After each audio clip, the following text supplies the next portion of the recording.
Ini Jokowi tantang OCCRP untuk buktikan dirinya korup. Lalu mau dibuktikan kayak apa?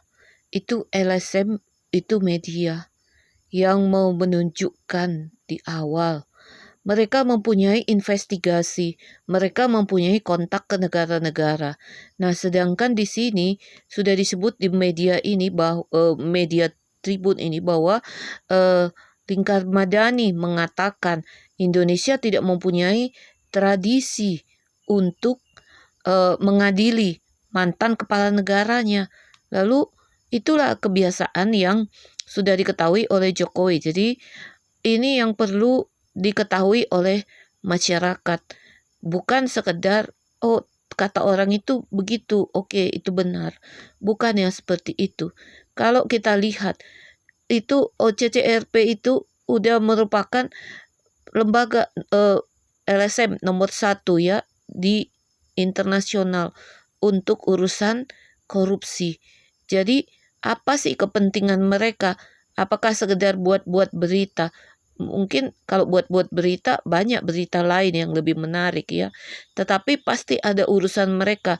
Saya melihat dari websitenya bahwa lembaga LSM itu sudah berhasil mengembalikan 10 miliar dolar hasil dari korupsi itu. Itu setelah perkaranya diungkap gitu ya. Jadi tujuan dari LSM itu mengungkap berita itu bukan hanya sekedar berita. Namanya aja non-profit ya. Mereka ingin agar suatu berita itu menjadi suatu hal yang membaikkan. Walaupun mereka bekerja secara sosial. Begitu. Jadi disebutkan di sini banyak fitnah dan framing yang jahat ditujukan kepada dirinya. Lalu apa maksudnya itu? Ngapain itu framing jahat itu untuk apa? Kan gak ada gunanya buat lembaga itu buat framing seperti itu.